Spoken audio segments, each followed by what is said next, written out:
Digital platform, इसके YouTube channel पे आप सबका हार्दिक स्वागत है, अभिनंदन है। अपना YouTube channel online classes, recorded classes जो ओशिया की हिस्ट्री में अपने शुरू किया है, वो अपने आप में एक क्रांतिकारी कदम है। आप सबके सहयोग से, आप सबके प्यार और विश्वास की वजह से हम इस प्लेटफॉर्म पे आए और है ना YouTube के माध्यम से आपके घर पे हम क्लास लेके आ रहे हैं। तो हमारी जो क्लासेस चल रही थी पॉलिटिकल साइंस की, एक बेसिक क्लास पॉलिटिकल साइंस की हुई है। आज उसकी नेक्स्ट क्लास को हम पढ़ेंगे।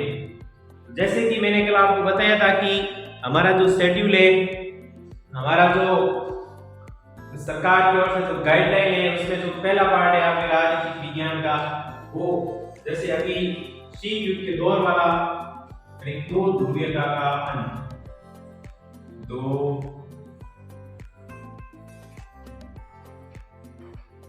ध्रुवीयता का अंत। ठीक है, अब ये दो ध्रुव कैसे थे, ये दो ध्रुव क्यों बने, इसके बारे में थोड़ा पढ़ते हैं। ठीक है, और आगे है ना अपने लेसन को शुरू करते हैं। देखिएगा, तो अपन कुछ टेक्निकल चीजों को बेसिकली ऐसे समझते हैं। अब मैं आपके सामने एक छोटी सी डायग्राम के माध्यम से चीजों को क्लियर करता हूं। एक राष्ट्र था अमेरिका। कौन सा राष्ट्र था? अमेरिका।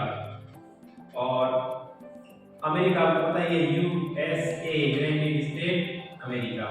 ठीक है, दूसरा था सोवियत संघ, सोवियत संघ। ठीक है, रूस, यूनियन ऑफ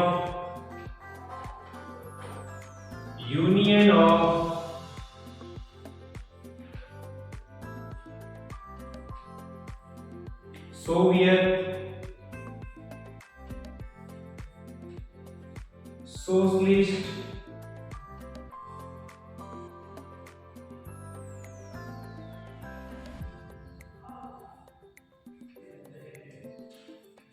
रिपब्लिक।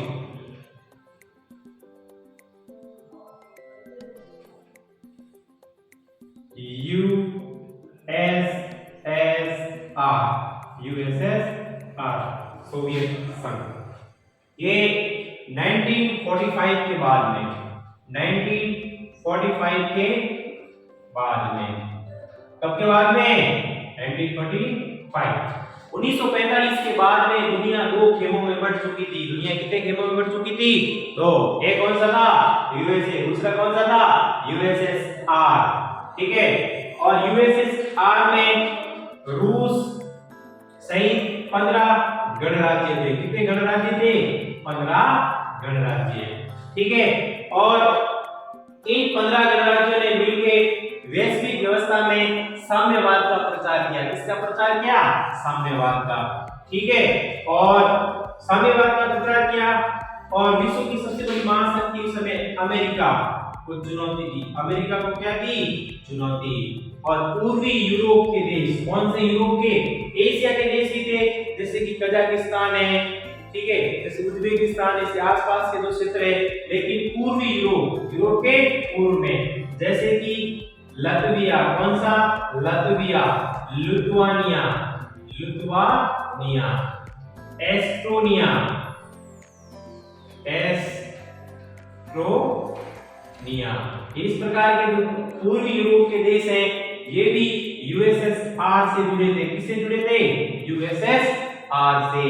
इन सबको नाम दिया गया था यूएसएसआर के नेतृत्व में जो 15 गणराज्य मिल गए, जिन्होंने साम्यवादी शासन के अनुरूप व्यवस्थाओं को डाला, वैश्विक महाशक्ति के रूप में अमेरिका को चुनौती दी।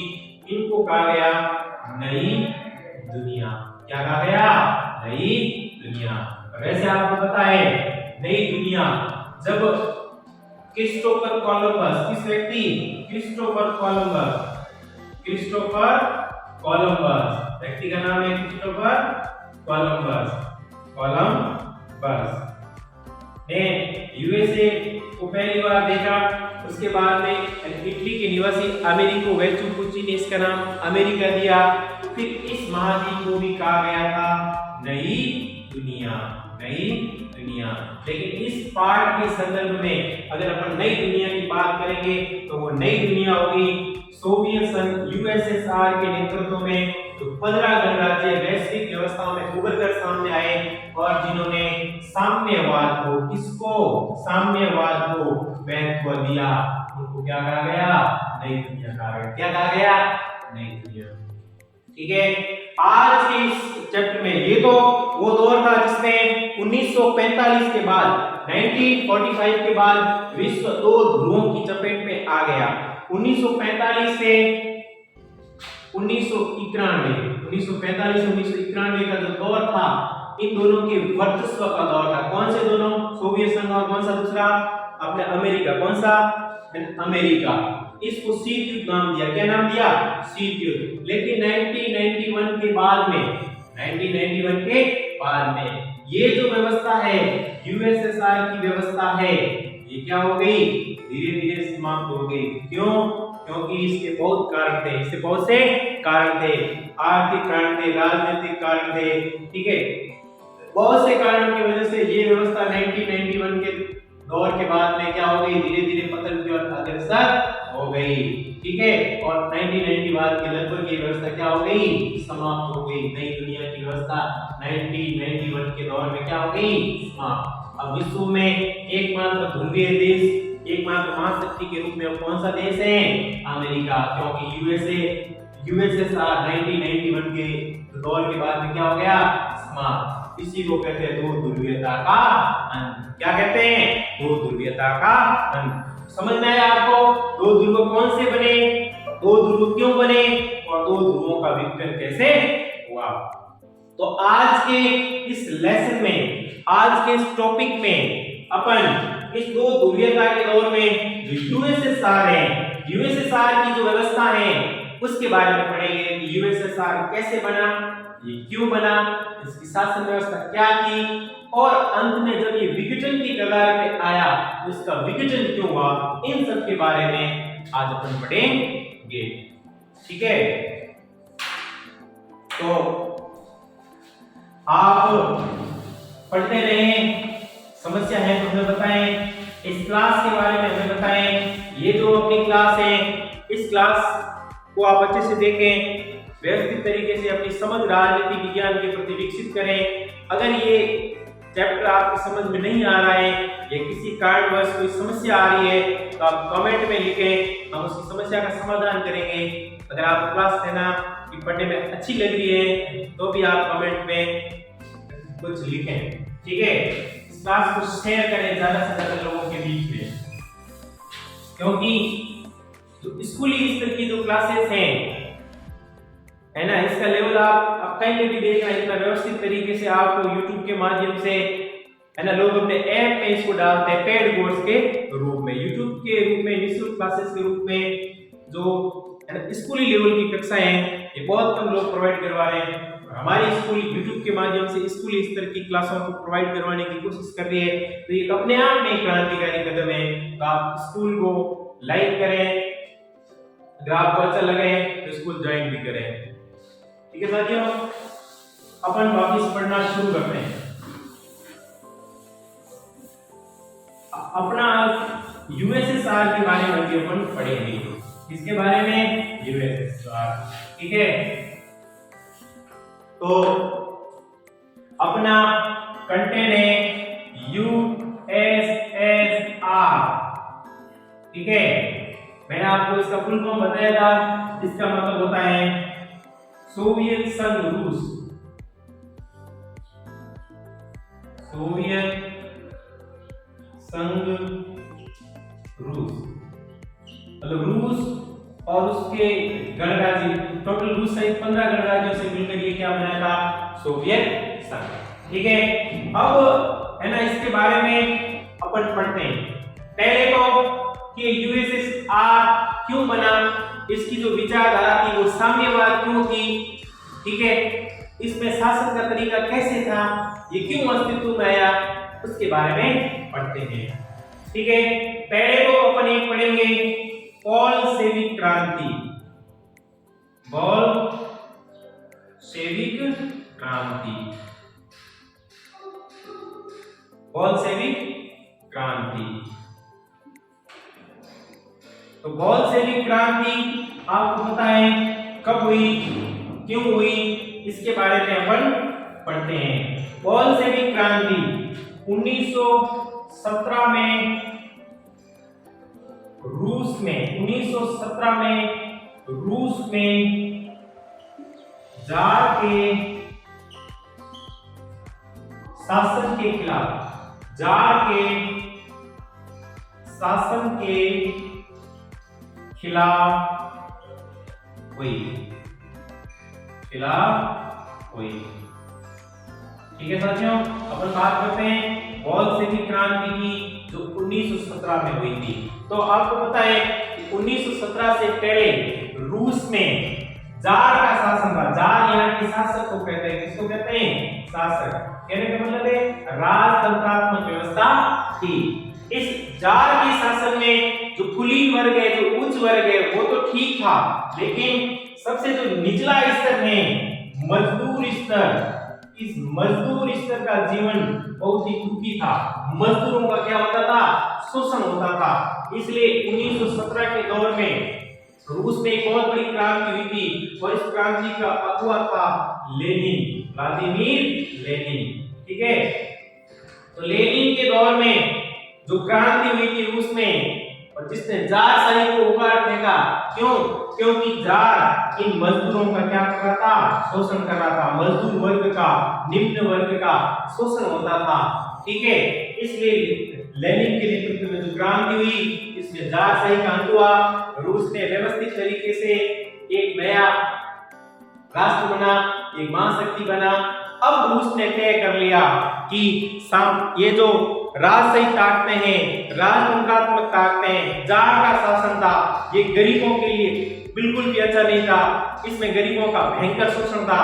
अब हम जार के शासन की समाप्ति के बाद में रूस के अंदर एक ऐसा सिस्टम बिठाएंगे जिससे गरीबों का बिल्कुल भी नुकसान ना हो। जो भी योजना बनाएंगे इन गरीबों के कल्याण के लिए बनाएंगे। और रूस 1917 के दौर में ऐसे ही शासन के रूप में उभरा। जब मार्क्सवाद से प्रभावित साम्यवाद को, इसको साम्यवाद को रूस ने अपनाया। साम्यवाद व्यवस्था क्या होती है, राज्य का जो आर्थिक सिस्टम होता है, शासन करने का व्यवस्थित जो तरीका होता है, वो सरकार के नियंत्रण में होता है। सरकार जो निजी संपत्ति होती है, जो मिल्कियत होती है, मालिकाना हक होता है, या ज्यादा से ज्यादा उसमें सरकारी हस्तक्षेप होता है, ठीक है। और सरकारी हस्तक्षेप क्यों होता है, ताकि मजदूर वर्गों का, निम्न वर्गों का शोषण न हो। क्यों, क्योंकि जार के शासन में इन निम्न वर्ग का बहुत ही शोषण हुआ था।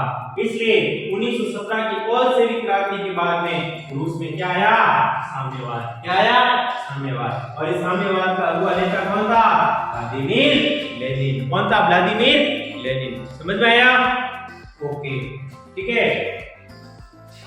आप बार बार कोशिश करते रहिए, आपको ये टॉपिक जरूर समझ में आएगा।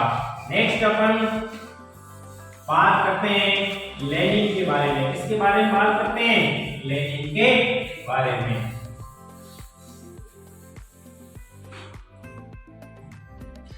तो लेनिन कौन थे,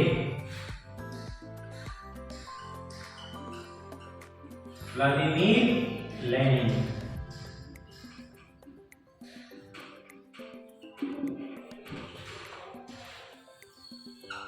ठीक है, तो लेनिन, तो एक तो मैंने आपको पहले बताया था कि 1917 में जो बोल्शेविक क्रांति हुई थी, कौन सी, बोल्शेविक। इस बोल्शेविक क्रांति का अगर आप जनक कहें तो भी कोई अतिशयोक्ति नहीं होगी, और वो कौन था, लेनिन। कौन था, लेनिन, ठीक है। रूस में जो कम्युनिस्ट पार्टी बनी थी, कम्युनिस्ट जो पार्टी के संस्थापक सदस्यों में से एक थे कौन, व्लादिमीर लेनिन। और जब 1917 से 1924 का जो दौर था, वो रूस के दौर में एक मतलब कठिनाई का दौर था, ठीक है। इस कठिनाई के दौर में कम्युनिस्ट पार्टी को, किसको? कम्युनिस्ट पार्टी को, रूस की एकमात्र राजनीतिक पार्टी थी, इसको महत्वपूर्ण तरीके से आगे बढ़ाया और कम्युनिस्ट पार्टी को एक व्यवस्थित सिस्टम प्रदान किया ताकि रूस की व्यवस्था है वो विश्व में बनी रहे। साथ ही साथ व्लादिमीर लेनिन मार्क्सवाद, कौन सा? मार्क्सवाद के बहुत बड़े समर्थक थे। क्यों? मैंने आपको पहले बताया था कि कार्ल मार्क्स साम्यवाद में विश्वास रखते थे। किसमें विश्वास रखते थे कार्ल मार्क्स? साम्यवाद में। किसमें? साम्यवाद। क्यों? क्योंकि कार्ल मार्क्स कहता है कि दुनिया की पूंजीवादी व्यवस्था गरीबों का शोषण करती है। दुनिया की पूंजीवादी व्यवस्था किसका शोषण करती है? गरीबों का शोषण करती है। किसका? गरीबों का। इसलिए दुनिया के सारे गरीबों एक हो जाओ, दुनिया के सारे गरीबों क्या हो जाओ? एक। और किसके विरुद्ध क्रांति कर दो? पूंजीवाद के विरुद्ध में। तो व्लादिमीर लेनिन 1917 की क्रांति के जनक थे। उसके बाद में वो कम्युनिस्ट पार्टी को व्यवस्थित तरीके से शासन किए। 1917 से 1940 का जो रूस में कठिन दौर था उसमें उन्होंने कम्युनिस्ट पार्टी को बहुत महत्व दिया और रूस के शासन को व्यवस्थित तरीके से चलाने की कोशिश की ताकि वैश्विक व्यवस्था में रूस एक मजबूत राष्ट्र बन के उभर सके। साथ ही वो मार्क्सवाद के कट्टर समर्थक थे। कौन? Vladimir Lenin. ठीक है, तो ये थे व्लादिमीर लेनिन। अब आपने एक चीज पढ़ी कि 1917 की क्रांति के बाद में यूएसएसआर अस्तित्व में आया। कौन अस्तित्व में आया? यूएसएसआर। और इसने अमेरिका को भी चुनौती दी। किसको चुनौती दी? अमेरिका को। ठीक है, अब यूएसएसआर की कुछ है ना 2-3 चीजों के बारे में और पढ़ेंगे। एक तो पढ़ेंगे कम्युनिस्ट पार्टी के बारे में। किसके बारे में पढ़ेंगे? Communist party. ठीक है, तो पूंजीवाद और साम्यवाद के बीच का मतलब बेसिक मतलब आपको समझ में आया। ठीक है, नहीं एक छोटी सी लाइन में आपको वापस क्लियर कर देता हूं। सोवियत संघ जैसे ही बना इसने साम्यवाद को अपनाया। किसको अपनाया? साम्यवाद। और जो अमेरिका महाशक्ति के रूप में बन रहा था इसने पूंजीवादी व्यवस्था को अपनाया। किसको? पूंजीवादी। ठीक है, तो साम्यवाद क्या होता है?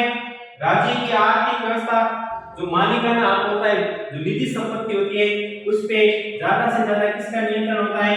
राज्य का। क्यों? राज्य योजना बना सके। कैसी योजना? कल्याणकारी। कैसी योजना? कल्याणकारी। जैसे आपने भारत में देखा है कि भारत में पहले पंचवर्षीय योजना चलती थी। इन पंचवर्षीय योजना में मुख्य ध्यान जो समाज का निम्न तबका है उनके ऊपर दिया जाता था कि इनकी गरीबी को कैसे दूर किया जाए। तो ये पंचवर्षीय योजना का प्लान भी अपने कहां से ग्रहण किया था? रूस से ग्रहण किया था। क्यों? क्योंकि रूस की व्यवस्था साम्यवाद के आधार पर चलती थी और साम्यवाद में राज्य का नियंत्रण रहता है ताकि राज्य कल्याणकारी योजना को बना सके। अमेरिका में पूंजीवाद है और पूंजीवाद में उद्योगपति कौन से? उद्योगपति। और उद्योगपति राज्य की व्यवस्था के ऊपर महत्वपूर्ण नियंत्रण होते हैं। योजना तो ये भी बनाते हैं गरीबों के कल्याण के लिए, लेकिन 1917 के दौर में रूस में ये ज्यादा महत्वपूर्ण विचारधारा थी कि पूंजीवादी व्यवस्था शोषण का प्रतीक है। हालांकि बाद में सोवियत संघ के विघटन के बाद में अधिकांश राष्ट्र पूंजीवाद की ओर अग्रसर हुए और वर्तमान में पूंजीवादी व्यवस्था विश्व में बहुत ज्यादा मात्रा में है। लेकिन 1917 के दौर में रूस में यही था कि पूंजीवादी व्यवस्था गरीबों का शोषण करती है, इसलिए कौन सा व्यवस्था अच्छी है? साम्यवादी व्यवस्था अच्छी है। इसलिए यूएसएसआर ने कौन सी व्यवस्था को अपनाया था? साम्यवाद को। क्लियर? कौन सी व्यवस्था को अपनाया था? साम्यवाद को। ठीक है,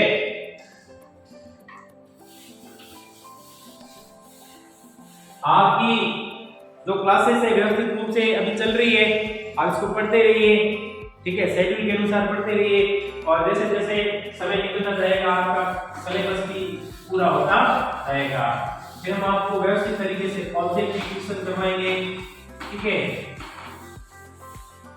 किसी को कुछ समस्या है, किसी को कुछ प्रॉब्लम आ रही है तो आप जरूर कमेंट में लिख देना सर ये चीज नहीं आ रही है, आप इसको वापस से करवाएं, मैं आपको बता दूंगा।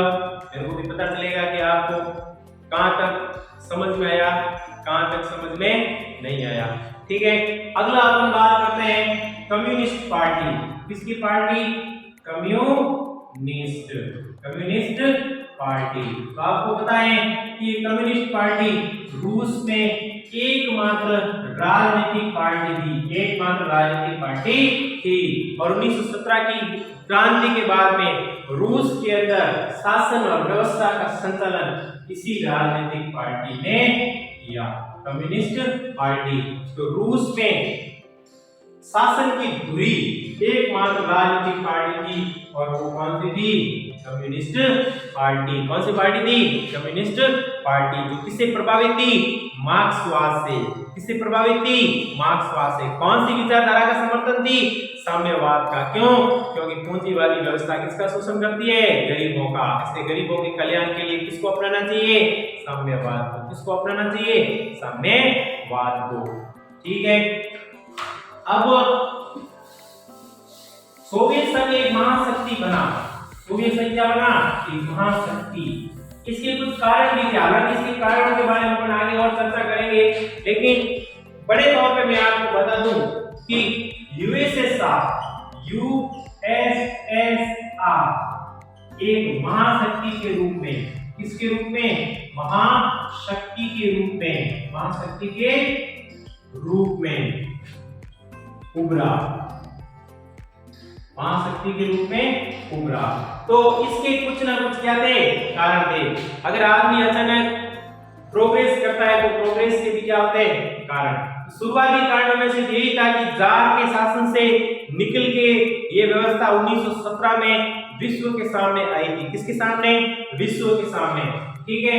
और उसके बाद में इन्होंने कहा कि हमें एक ऐसी व्यवस्थाओं को बनाएंगे जो निम्न वर्ग के साथ ही साथ, चाहे वर्ग कैसा भी हो, लेकिन उस वर्ग का क्या नहीं होना चाहिए? शोषण नहीं होना चाहिए। शोषण मुक्त समाज की कल्पना जिस व्यवस्था ने की वो व्यवस्था थी यूएसएसआर, समाजवादी सोवियत गणराज्य। ठीक है। कि निम्न वर्ग का शोषण नहीं होना चाहिए। उभरने में जैसे कि आज कोई भी चीज उभरती है तो उसमें संसाधन एक महत्वपूर्ण होते हैं। संसाधन। अब यूएसएसआर 1917 की क्रांति के बाद में महाशक्ति के रूप में उभरा तो इसके प्रमुख कारण थे उसके संसाधन, उसके लोहे के भंडार। ठीक है। उसका पेट्रोलियम, क्योंकि रूस क्षेत्रफल की दृष्टि से विशालकाय राष्ट्र है, यूरोप और एशिया में फैला हुआ एक राष्ट्र है, तो उसके संसाधन भी खूब थे। जैसे कि संसाधन में जैसे कि लोहा, क्या था? मुख्य लोहा। जैसे कि यूरेनियम। ठीक है। इसकी वजह से क्या था कि उसने उन्नत क्वालिटी के हथियार बनाए, अत्याधुनिक तकनीकी विकसित की। क्या विकसित की? तकनीकी। इसी तकनीकी की वजह से उसने अमेरिका को वैश्विक स्तर पर चुनौती दी। किसको? अमेरिका को। ठीक है।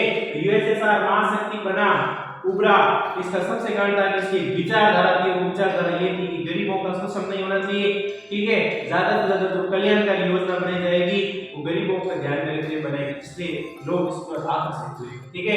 दूसरा, इसके पास संसाधन थे, लोहे के अक्षर भंडार थे, यूरेनियम थे, इसके पास जो टेक्नोलॉजी थी। कहने का मतलब है पास से मतलब निर्भर बहुत कम था।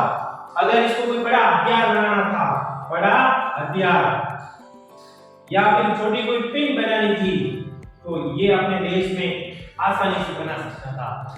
कहने का मतलब पिन से लेकर हथियार भी अपने देश में आसानी के साथ बना सकता था। क्यों? क्योंकि उसके पास संसाधन खूब थे। साथ ही साथ ये एशिया और खाड़ी के देशों को भी अपने नियंत्रण में करना चाहता था। ठीक है। ताकि वहां ये तेल के जो अक्षर भंडार है उसको प्राप्त कर सके। तो वैश्विक व्यवस्था के रूप में सोवियत संघ एक महाशक्ति के रूप में उभरा। उसने दुनिया में जो है ना अमेरिका की जो महाशक्ति थी उसको चुनौती दी। इसका जो प्रमुख कारण एक इसकी विचारधारा और दूसरा इसके पास में संसाधन और इसकी तकनीकी थी। इसलिए पूर्वी यूरोप के राष्ट्र भी इससे जुड़े, एशिया के राष्ट्र भी जुड़े और 15 गणराज्यों से मिलकर एक महाशक्ति बना जिसका नाम था सोवियत संघ, यूएसएसआर। ठीक है। अब नेक्स्ट टेबल अपन बताएंगे। ठीक है। अपन इसको पढ़ने की कोशिश करेंगे कि ये व्यवस्था 1945 के बाद में विश्व के सामने अस्तित्व में आई। ठीक है 1945। 1945 के बाद में ये व्यवस्था विश्व के सामने आई। 1992-91 तक 1991 तक ये व्यवस्था विघटन की कगार पे आ गई। कि इतने कम समय में इस व्यवस्था का विघटन भी कैसे हो गया कि बनी इसने अमेरिका को चुनौती दी, दो ध्रुवीय विश्व बना, लेकिन 1991 के दौर में आते आते एक ध्रुव था यूएसएसआर के नेतृत्व में, वो तो क्या हो गया समाप्त, और दुनिया एक ध्रुव में बंट गई। वो कौन सा था? अमेरिका। दो ध्रुवीयता का अंत हो गया। इसके भी वही दो कारण थे, जैसे कि अब कोई शासन और व्यवस्था बनती है, ठीक है ना, तो बनती है तो वो अपने उद्देश्यों के साथ में आती है, लोगों को बताती है मेरी ये विशेष धारा है, और कुछ सालों तक अच्छे से चलती है। लेकिन आने वाले समय में जब वो व्यवस्थित ढंग से काम नहीं करती है तो लोग उसकी ओर जाना छोड़ देते हैं। सेम ऐसा का वैसा किसके साथ हुआ? यूएसएसआर के साथ हुआ। यूएसएसआर कि इसने साम्यवाद को शासन का महत्वपूर्ण आधार माना, लेकिन 1991 के बाद में मार्केटिंग बना, ठीक है, हर चीज का प्रचार प्रसार होने लगा, लोग उद्योगपतियों की ओर ज्यादा आकर्षित हुए, लोगों में पैसे कमाने की ओर ज्यादा हुई, तो ये व्यवस्था धीरे धीरे क्या हो गई? कमजोर हो गई। कुछ लोग ये तर्क निकालते हैं कि जो 15 गणराज्य थे उनमें रूस भी एक प्रमुख था, तो शासन का महत्वपूर्ण निर्णय करता कौन था? रूस था। बाकी के जो गणराज्य थे उनको क्या किया जाता था? इग्नोर किया जाता था। तो बाकी के गणराज्यों के मन में एक विचार आया कि काम तो सारा रूस कर रहा है, हम तो इसके साथ ऐसे ही हैं। इसलिए ये व्यवस्था वैश्विक स्तर पे धीरे धीरे क्या पड़ गई थी? कमजोर पड़ गई। साथ ही साथ जो कम्युनिस्ट पार्टी थी, कौन सी पार्टी? Communist party. तो कम्युनिस्ट पार्टी में क्या था कि कम्युनिस्ट पार्टी एकमात्र राजनीतिक पार्टी थी रूस में। कहां पे? रूस में। तो धीरे धीरे जब 1991 का दौर है तो कम्युनिस्ट पार्टी में भी भ्रष्टाचार हो गया। क्या हो गया? भ्रष्टाचार। शासन का संचालन सही ढंग से नहीं होता था। शासन का संचालन क्या नहीं होता था? सही ढंग से नहीं होता था। तो कम्युनिस्ट पार्टी में भी कुछ ऐसी विचारधारा आई कि लोग इसकी ओर आकर्षित हुए। साथ ही साथ हथियारों की होड़ वैश्विक स्तर पे इतनी बनी कि अमेरिका तो महाशक्ति बनता जा रहा था, लेकिन जो सोवियत संघ रूस है वो उससे पिछड़ता जा रहा था। उसकी जो टेक्नोलॉजी थी पश्चिम के देशों के मुकाबले धीरे धीरे क्या हो गई? कमजोर हो गई। क्यों? क्योंकि वो लोगों को आर्थिक सहायता करता था, साथ ही साथ वो ऐसे आविष्कार करता था जिसकी उसको जरूरत ही नहीं होती थी। तो कहने का तात्पर्य ये है कि वो दुनिया में इतना अपने आप को ऐसा समझने लगे थे कि मैं अमेरिका से आगे निकलना चाहता था। इस आगे निकलने की होड़ में यूएसएसआर कमजोर पड़ गया। ठीक है, उसकी जो तकनीकी थी, तो पश्चिमी देशों के मुकाबले क्या हो गई थी? कमजोर हो गई थी। पश्चिमी देशों के मुकाबले क्या हो गई थी? कमजोर। इसलिए यूएसएसआर की व्यवस्था थी, यूएसएसआर, ये क्या हो गया? इसका पतन हो गया। क्या हो गया था? पतन। साथ ही 1979 में है ना अफगानिस्तान में युद्ध हुआ था। अफगानिस्तान, तो अफगान संघर्ष में 1979 के अफगान संघर्ष में रूस यूएसएसआर का हस्तक्षेप हुआ। इस कारण भी इसकी व्यवस्था चरम रही और पूंजीवादी व्यवस्था के सामने फिर नहीं टिकी।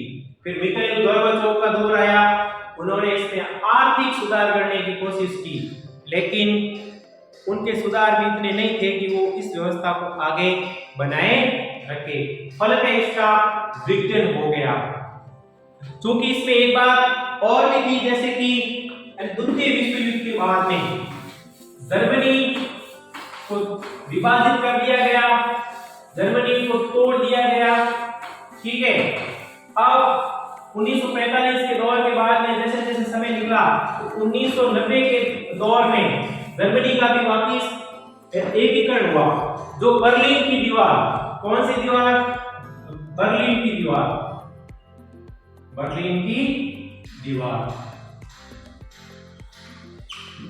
इसको 1961 में खड़ा किया था। 1961 में खड़ा किया था। ये पूर्वी बर्लिन कौन सा बर्लिन? पूर्वी बर्लिन। और पश्चिमी बर्लिन को क्या करती थी? अलग करती थी। जो कब बनी थी? 1961 में। इसको है ना शीत युद्ध का भी एक प्रतीक माना गया था। ठीक है, पूंजीवादी और साम्यवादी दुनिया के बीच का विभाजन थी, शीत युद्ध का भी प्रतीक माना गया। 1961 में ये दीवार बनी थी जो पूर्वी बर्लिन को पश्चिमी बर्लिन से अलग करती थी। ये 150 किलोमीटर लंबी दीवार थी। लेकिन 9 नवंबर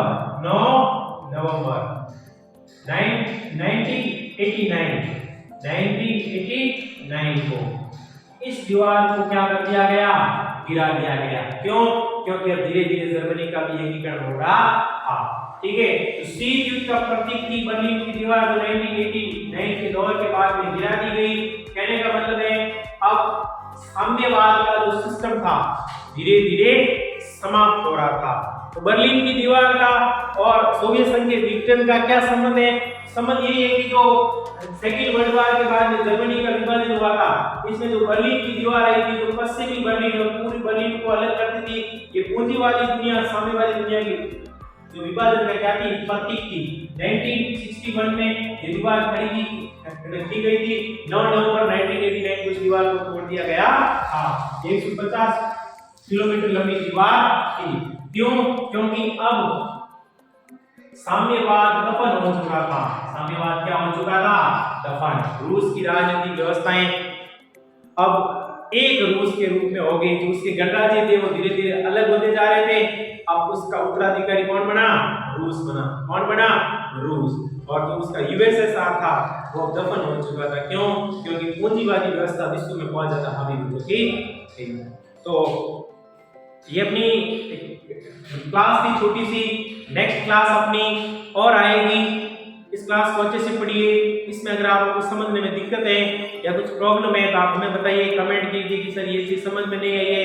अगर ये क्लास आपको अच्छी लगी है तो आप इसको लाइक कीजिए, आगे इसको शेयर कीजिए। ठीक है, और पढ़ते रहिए और अपनी मंजिल को प्राप्त करते रहिए। क्यों? क्योंकि मंजिल उन्हीं को मिलती है जिनके सपनों में जान होती है। परों से कुछ नहीं होता, हौसलों से उड़ान होती है। ठीक है, तो ओके, आप सबको बाय, नमस्कार।